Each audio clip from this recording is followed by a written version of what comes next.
Hey guys, Styx here again, back in Mythic Heroes. Today I'm going to be giving you an arena guide to help you win more and get to a higher rank so that you can get all those juicy rewards. So the first thing I want to explain to you, even for those of you who know, it would be nice to hear again how the arena system works.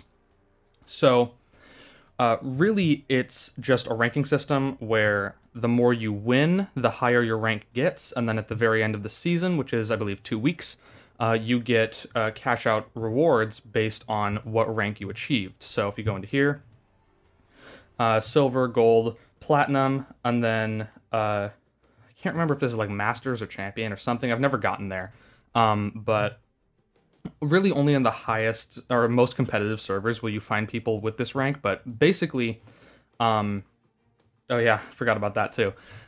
Basically, the more points you get, the higher the rank you get progressive rewards as you go. Season resets, you're reset back down to whatever your highest, or one of the bronze levels. I'm not sure which one it is. I think it depends on how far you've gotten in that season. But you'll notice I said in your server. That's because the only people you can fight in arenas are people in your server. So as you can see, I'm in server 19. You can find that up here. And that means I'm only able to fight other people in my server, which includes a couple of my guildmates and a couple of people who I have some beef with because of arena.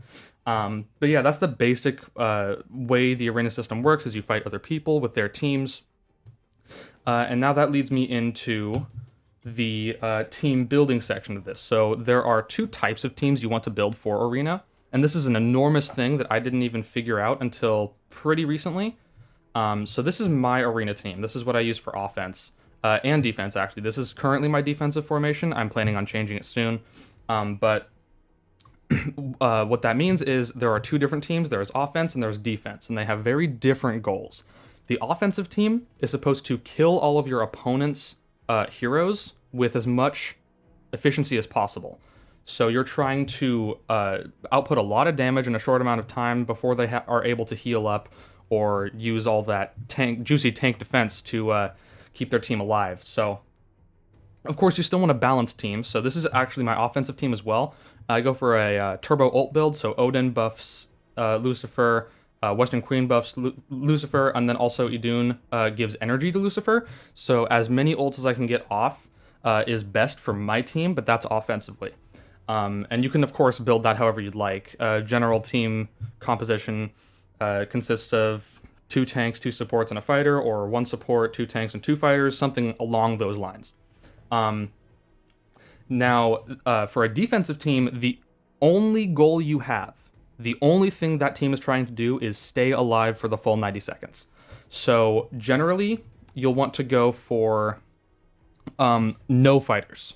No fighters, no mages, unless they're designed to act like a tank, because you're not trying to kill any opponent's heroes. You're trying to survive the entire time.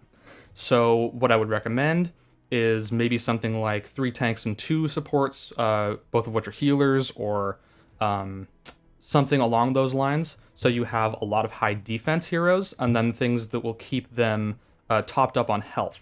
So if you go like Idun, Naga, and then Typhon, Athena, and Marduk, that's actually, I think, my dream team for defense here. I have most of those built up, but I'm still working on Marduk, which is why I don't have him here. So that those are the 2 different types of teams you want to use.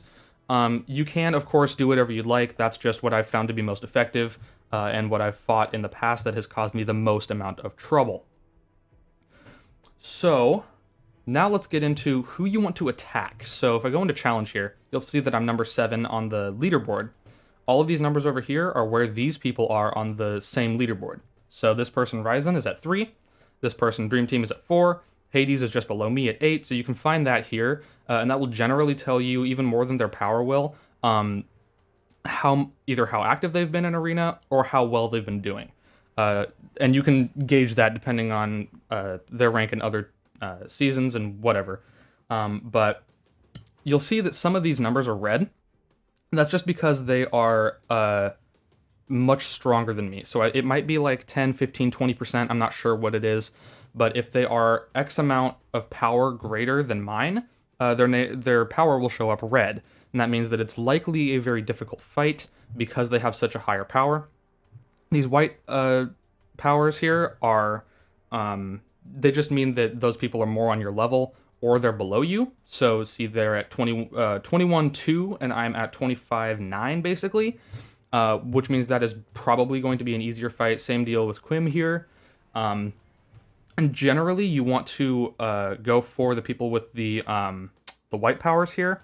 Doesn't really matter half the time, for me at least, because like Dream Team, I've beat them before, Ryzen have beat them before, Hades have beat them before, so it all depends.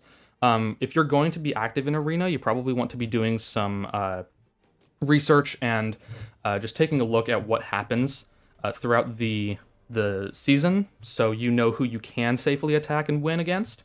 And that just takes time and a little bit of investment. So if you're just starting out, I generally recommend the people with the white power is probably a good place to start. You can start testing your limits once you get to certain stages if you feel more confident in your team setup, things like that. And then the last thing I want to mention is to always use all of your free challenges every day. That is of the utmost importance. Even if you keep, like, there's this reset button, even if you keep resetting and you don't find anyone with white power or anyone that you feel comfortable fighting, it is still worth it.